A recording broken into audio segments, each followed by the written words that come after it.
Hello, hello, and welcome back to Organic Gardening for Beginners. My name is Jessica, and I want to get you out there growing in your garden this year. Today we are talking about seed starting, but I want to put a little bit of a different spin on it rather than just a seed starting 101, which is awesome information. I did do an episode all about that back in episode 45 about indoor seed starting. I've talked twice now about direct sowing.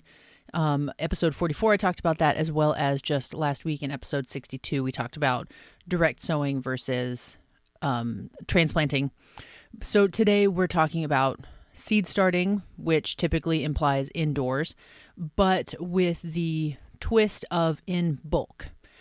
Now, I think it's really common when you are buying seedlings to get, say like a 6-pack or a few 4-inch pots, or even when you're starting from seed yourself to just do maybe a dozen, maybe 6, give or take, of any particular plant. And that's awesome. I mean, I do that too. But there are a few different crops that can really benefit from being started in bulk. And that's either because it's going to save you a ton of money over buying seedlings, or because you just need that bulk volume of whatever the crop is. Think of onions or basil, stuff like that. And so I want to give you a couple tips of how I've done it in the past, how we're doing it this year, to hopefully set you up for success if this is maybe the next step in your seed starting journey and gardening journey, to really try to level up the amount of things that you grow without breaking the bank buying those seedlings, or feeling frustrated because you don't have a method or the space or whatever it is to have success with it. So to start, basic rundown of seed starting. If you have listened to those couple episodes that I've mentioned, I'm a very simple seed starter. I love starting seeds indoors. I will say, ego aside, it's one of my strongest points of gardening is I am good at starting from seed and raising good, healthy seedlings. Last year, I even sold seedlings locally because I wanted to be able to share that with everybody, and it's just one of my favorite parts of gardening. So you need lights, you need a soil mix, and you need your seeds. Optional is a heat mat, but you don't have to have that. In the past, I have said I would prefer that you have a light, but if you have to use the window, go ahead and try it. I am officially retracting that statement. If you are going to start your own seeds, I think a set of lights is a deal breaker, a must-have. Now, I specifically don't mean a grow light, because those things can be really expensive and really confusing, and I don't think they're worth it. All you need is a shop light from Home Depot or Lowe's or whatever your hardware store is, and that's it. If you want to start a ton of seeds, you might need more than one. But if you want to get your feet wet, just get one that has 4 bulbs across so that you can put one full tray underneath it without the edge seedlings needing to lean in towards the middle to get to the light. And that'll do ya. They're cheap these days, but they're totally worth it. And as long as you treat it gently in the off season so that the bulbs don't break, you're going to get years and years and years of use out of it. And so in my opinion, it's totally worth it. More worth it than trying to raise seedlings in the window that are inevitably going to be somewhat leggy no matter how strong that sunlight is. So a light is an essential. Your soil mix is also an essential. If you take dirt or soil, I shouldn't call it dirt, I suppose, from the garden, and you put it in the little cell tray or 6-pack or yogurt container or whatever, you can start seeds in that. However, it's not going to give you the best result, because that soil is meant to be out in the garden with worms and roots and all that, making it alive and a little bit lighter and aerated. And so once you take it and you put it in a container and you pack it in, there is a higher risk of compaction where your little itty bitty seed is having trouble sprouting and sending its roots down. It can get waterlogged more easily. It can crust over more easily so that the seed has trouble emerging from the soil. And similar to starting from seeds from a window, it can be done. It's not going to result in the best seedling possible, the strongest thing plant out in the garden. So I do think this is another area where it's worth splurging. It's not even splurging. It's not too terribly expensive, especially when you consider the cost of buying seedlings. So I'll say instead of splurging, it's worth the investment. I do a very basic soil mix that I love. I get the best seedlings from it. I have moved away from peat moss, not necessarily because of environmental reasons. There's pros and cons between peat moss and coco coir, but simply because it dries out too much and it crusts over and I don't like it. So I have switched entirely to coco coir. I get a big brick of it because it's cheaper than buying in smaller amounts. So I use coco coir. Compost. I do buy my compost for this one. I have a local garden supply center in the Portland area that sells what do they call it? Seacoast compost. And so it has like shellfish, meal, and regular compost. Some worm castings, I believe, are in there. Like they do a big mix of stuff, and it is beautiful product. It's very rich without being overpowering. I can link to it.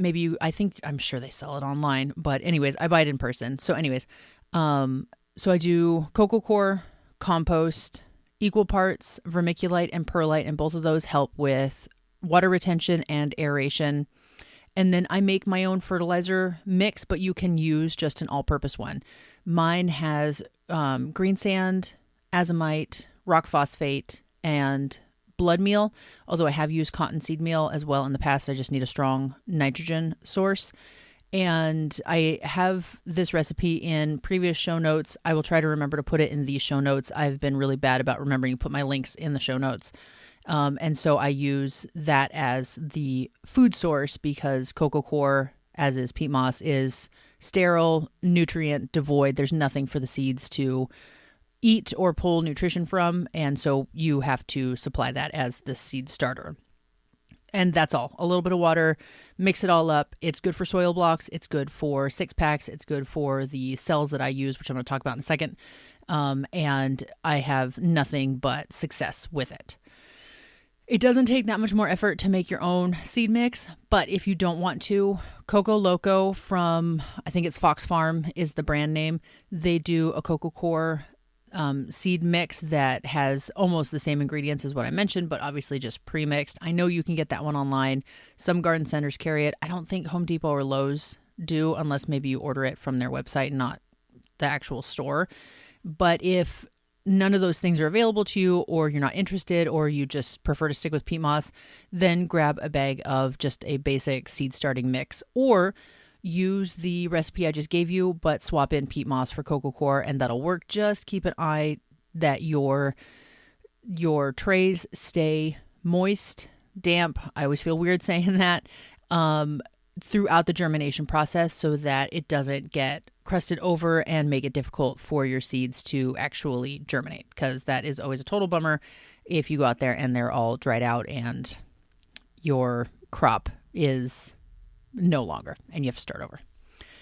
Okay, so that is my setup. Keep your lights maybe 2 inches, 3 max from the surface of your seed trays, so that way as soon as they emerge, they have a nice strong light source to grow towards so that they stay stocky. They don't get leggy, which is when they get really long and skinny and you think, oh yay, they're growing, they're so tall, but then they flop over because their stem is really, really weak. So that's my, in a nutshell, summary of my seed starting setup. Specifically for bulk seed starting, the biggest recommendation I can give you, 2 actually, is either use soil blocks or don't use 6-packs. Those are my 2 things. Instead of 6-packs, and I suppose I should clarify, by 6-packs, I'm talking about the plastic 6-cell trays that you can get from the nursery, the big box store, Walmart, wherever you're buying your stuff. There's nothing wrong with them, but they just take up a lot of space and they take up a lot of soil. So if you need to start 100 of something, that's a lot of 6-packs, and that's a lot of seed starting mix. That's a lot of footprint space for all of that. That's a lot of lights that you need, and it's not practical. So that's why I say don't use 6-packs. Nothing against them. I often pot up into 6-packs once my seedlings are bigger, but for just germinating, it's not a great way to do it. Instead, what I use are, well, I use soil blocks mostly, but if I specifically want a tray or a cell, I use the Bootstrap Farmer 6-packs, which are less than half the size of the standard nursery size ones. If you follow Epic Gardening, you've seen something very similar. He's got his own branded ones. They are almost the same. The dimensions are exactly the same. He just produces his own. And they have, they're maybe 2 inches tall by about a square inch around. And they are a great size for starting a lot of seedlings in a smaller footprint. So when you think of one of the 10 by 20 trays, like a flat that you could buy, normally you can fit 6-packs in there. Again, these are the larger ones. If you use the Bootstrap Farmer or the Epic Gardening trays, or also Charles Dowding has a very similar tray that he uses. He calls it a module that he produces over in England. Very similar concept. Anyways, you can fit 12 of those in a tray as opposed to 6. So basically twice the seedlings in the same footprint as your nursery 6-packs. And again, when you're starting in bulk, this is really, really handy. As for soil blocks, I feel like this method is really intimidating to people because it's different than what you would normally see. There's no pot to contain the soil. It's just a little brownie bite of seed starting mix. And I love it because you don't need all the seeds, or not the seeds, the trays. It saves even more space than using the smaller Bootstrap / Epic Gardening trays. And it's just easy to transplant. You don't have to pop them out of the cells or anything. But like I said, it's intimidating for its novelty. One of the keys for this, for a soil block, and I should go back as well. If you are not familiar with the soil block, it is basically taking a seed starting mix. You make it good and sloppy and wet because you need the water to stick everything together. It should look like a really thick cake batter. And then you take this device called a soil blocker that comes from anything from a little 1/2-inch block to a 4-inch block, depending on what you're trying to plant or pot up into. And you squish the soil blocker down into the soil to pack the seed starting mix into the cells of the blocker.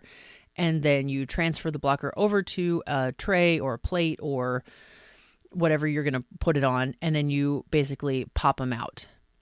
I wish a visual would help a lot here, but just Google it, hop on Amazon, even YouTube for a soil blocker, and you'll see pretty clearly what it is and how it works. But because there are no trays taking up that extra space, I think I can fit, of my 1.5-inch soil block that I have, and using the 10 by 20 trays, I think I can get 100 and something. I know it's over 100. I think it's 110, maybe 105 if you really pack in these soil blocks. So again, just another example of how much space you can save when you are trying to manipulate your space to start in bulk. So if you, for example, never want to buy onions again, which is my goal, I have about 300 onion plants going right now. And if I had put all of those into 6-packs, 1 onion seed in 1 cell of a 6-pack, that would take up my whole seed starting area. Whereas if I'm putting soil blocks into a 10 by 20 tray, one tray is 100 at least of my onions, and maybe I need 3 trays to get my full 300 onion count for the year. So massive space saving, a little bit of investment on your seed starting mix and your soil blocker if that's the route you're going to go, or your Bootstrap Farmer trays.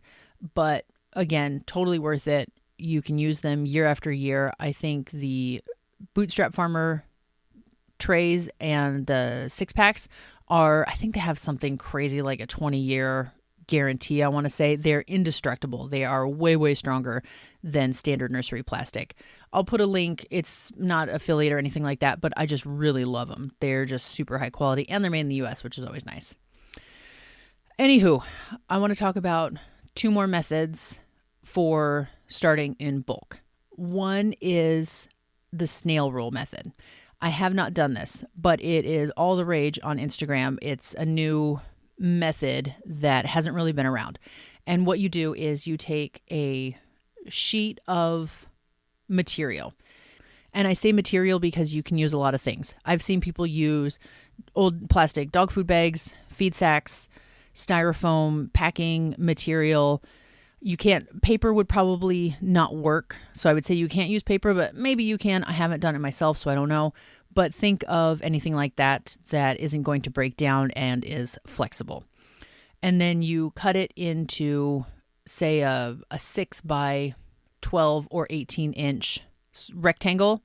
You lay half an inch of seed starting mix on top of it, and then you roll it up kind of like you would a cinnamon roll and turn it on its end so that you can see the spiral on the short end, which is why it's called a snail roll. And then you sprinkle your seeds in those coils so that once they sprout, they grow down into the body of the spiral, the cinnamon roll log that you've made. I really hope that makes sense. People are loving it because there is, 6 inches or more, depending on the dimensions of the plastic that you cut, for your roots to grow down. They're super strong. There is less transplant shock because they are growing in the dirt. They're not locked into the square shape of the cell. Again, I haven't tried it, but it's supposed to be amazing, really, really space saving, and yield very healthy seedlings. This is another one. If you Google it, YouTube it, look it up on Instagram, you'll see tons of pictures, and it will be there to either try yourself this year or just put in your back pocket for future use. Okay, and then the third method that I want to use, or that I want to suggest for bulk seed starting, is, it doesn't have a specific name, but you scatter your seeds over the soil surface of, say, a 4-inch pot, or you could even do it in a 10 by 20 tray, or a deli container, or whatever. You're not dividing the seeds into individual cells just yet. You're going to just scatter them over the surface of a larger pot or container, cover them up, let them germinate, and then once they germinate, you're going to do what's called pricking out. And that means taking this little itty bitty new seedling, and that's the key. You have to do it when they are relatively small and newly germinated, not when they have established themselves and really developed their root system. And so you prick them out and transplant them into their individual cells. I hate this method. I don't use it because I don't like it. It's too time consuming on the back end for me, but I want to bring it up because maybe it works for you. There are a lot of people who like it, especially flower farmers. I've noticed a lot of flower farmers like this for really itty bitty, spotty germinating seeds like snapdragons or Clarkia, or trying to think of the other itty bitty minuscule seeds. You could use this for basil, even though basil is a great germinator, and so it seems like a waste of time to me. But again, I just want to bring it up to you. I know that the YouTube channel You Can't Eat the Grass has a whole video about how she does this for her snapdragons specifically. So, say you have a 4-inch pot and you put 100 snapdragon seeds in there. Well, instead of having 100 soil blocks, a whole tray, or 100 6-pack cells, which, oh my gosh, whatever 12 into 100 is, then you have just a 4-inch pot. And then once they germinate and look like they're going to live, then you take out each individual seedling and put it into its own cell or soil block if you're going that route.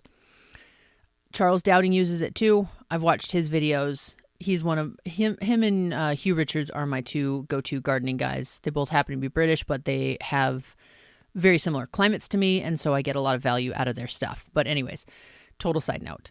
I, again, don't like this method, but it's there. It saves even more space than soil blocks and the cells. So if you really want to go ham on starting from seed and you have a very limited amount of space or shop lights or whatever it is, then you can give that method a try. The one time that I use something similar is for onions, where I do start those in a 4-inch pot. And instead of just scattering the seeds everywhere, I poke about 20 holes in the pot and then put one seed in each hole, because I know I'm going to transplant them straight out into the garden when they're still pretty small. But for flowers or lettuce or basil or whatever, I don't do that because It just doesn't work for me. But there you go. Massive space savings on that one. And you don't have to waste space on seeds that may or may not germinate or that may get dried out once they have germinated. Because if you've never seen a snapdragon seed, they are so tiny. There are others that are smaller, like yarrow is minuscule. And so this can be a good way to hedge your bets on what you're actually going to get to germinate with those tiny, tiny seeds. Okay, so we talked about the benefits of starting from seed. You get massive money savings. You can start massive amounts of plants. How to save space, 3 different methods to do so. My seed starting mix, you've got lots of tools to use now. But what are some of the best crops to start in bulk? What would make it worth it to prick out 100 seedlings of something, or try this new snail roll method, or invest in a soil block so that you can start 1,000 seedlings? To answer this really comes down to you. It's one of those annoying "it depends" answers, but here are some suggestions. First and foremost, what do you need the most of? Are you trying to grow enough tomatoes that you don't have to buy any all summer long for your fresh eating, your preserving, your giving away? Maybe you want to sell some in the neighborhood or, gift to people. What sort of spices or aromatics do you want to grow enough of? Whether that's garlic is a little bit different, but in that same vein, onions or chives or basil or parsley or cilantro. Again, what are you going to use the most of to make it totally worth it? Peppers are really expensive to buy fresh, especially if you're going for organic and especially if you're going for red peppers, or even jalapenos. Maybe you make jalapeno jelly or you pickle jalapenos, which I have the best recipe if you want it, for sweet pickled jalapenos. They're so good. I think I have maybe 20 pepper plants right now of jalapenos specifically, simply so that I have enough to can and not need to buy anything from the market to finish my recipes. Maybe you want pesto in your freezer for all winter long until next year, and so you need to start a ton of basil plants as opposed to just getting your little pot from Trader Joe's or Home Depot. Whatever the crop is that you want the most of, this is a great time to try out these bulk seed starting methods. I know that sounds super obvious, but I want to lay it out as clearly as possible. Maybe you have dreams of selling sunflower bouquets, cut sunflower bouquets to your neighbors for, a summer roadside stand, whatever it is. And so you know that you're going to need to start a ton of sunflowers. For me, this summer, we are growing the most of tomatoes, peppers, onions, basil, spinach, because I want spinach not only for fresh eating, but I also want to pack my freezer full of spinach for lasagna or pizza or smoothies or whatever. And again, never have to buy it in the future. And so these are some of the ones that I am starting in bulk or have already started in bulk. Peppers, if I didn't say that, both jalapenos, hot peppers, cayenne, for drying for myself, and especially sweet ones so that I can make roasted red peppers for canning or a puree for the freezer, whatever it is. Those are some of the biggies that we are growing that I think are pretty common for people who are trying to really utilize their garden space. I would say garlic is on there as far as a bulk production plant, but you grow garlic in a completely different way, and you obviously don't start it from seeds. So I'm not even really talking about that this year, but I suppose put it in the back of your mind for space, because it is a fall planted crop, and you put it in around your last frost, give or take. For me, I think I planted in October last year. So just kind of think about that for the future. I'll do an episode about that later when it's way more time appropriate than it is right now. But it's another good bulk plant or bulk crop to make space for in your garden. So think about what you need the most plants of, what will save you the most money. If you aren't worried about growing a ton of tomatoes, if you just want a few to enjoy fresh over the summertime, maybe it's not worth the space, the investment, the time to start 100 tomato seedlings. Even 100 is quite a few. I think we have 75 right now of tomatoes, which doesn't sound like a lot to me, but I totally understand that to the person who maybe buys half a dozen for pots of tomatoes, that probably sounds absurd, but they all get used. I have an outlet for all of them with us, with family, with friends. And so starting 75 tomato plants is not a big deal. And I actually wish I had started a few more. So think about what you use, what will you get the most use out of, and tweak your plan for that. So like, to go back, if you only need 4 tomato plants, but you know you want that pesto all winter long, try one of these methods for your sweet basil. For me, they start equally well in soil blocks and trays. You can break them out. As I mentioned, I never have, but I know that that works really well. So whatever method sounds the least intimidating to you, or the least startup cost, which would probably be either the tray method or the snail roll, give that a shot and then see how you like that. But one thing I want to mention, don't forget you're going to have to harden off all these seedlings. It might take a little bit more room, because if you are starting, I keep going back to 100, we'll even say 50 basil plants. If you start them in the 6-packs, you might not, the Bootstrap Farmer, the smaller 6-packs, you probably won't have to pot them up. You will need to harden them off. If you try the pricking out method or the snail roll, you will most likely need to pot them up at least once. The snail roll, I'm not sure honestly how big you can let them get before they have used all their resources in the snail roll. My instinct is not that long, because there's not that much soil in there. And certainly with the pricking out method, you're going to take them from their initial germination tray into something else, but you might need to pot them up twice depending on what you pot them into originally. So long story short, when it all is said and done, you are still going to have a larger volume of trays to move out for hardening off. So just bear that in mind. Build yourself in that time, but also the space to do it, the brain power to remember, oh yeah, I need to move these 10, 12, whatever amount of trays out to the shade so they can start hardening off. Because as I've said, if you take your seedlings from their nice, warm, controlled environment and you just toss them out in the garden, and then you get an 80-degree heat snap or a 50-degree rainstorm, they are not going to do well. They might not die, but they are certainly going to be stunted for a minute while they adapt to their new environment. So just bear that in mind. I think that's it. I feel like I jumped a little bit at the end there. Sorry about that. I just wanted to make sure I got all that information in there. But as always, if you have questions, send me an email. I'm happy to answer. I've been getting a ton of really nice emails from you guys, some good questions, and always strive to help you out however I can. So later this week, we are talking about seedlings, what to look for when you are buying seedlings, because there are a few tips that I want to give to you before you go out and do your big purchase of everything you need for the season, which I know for a lot of us is coming up. So I'll talk to you later.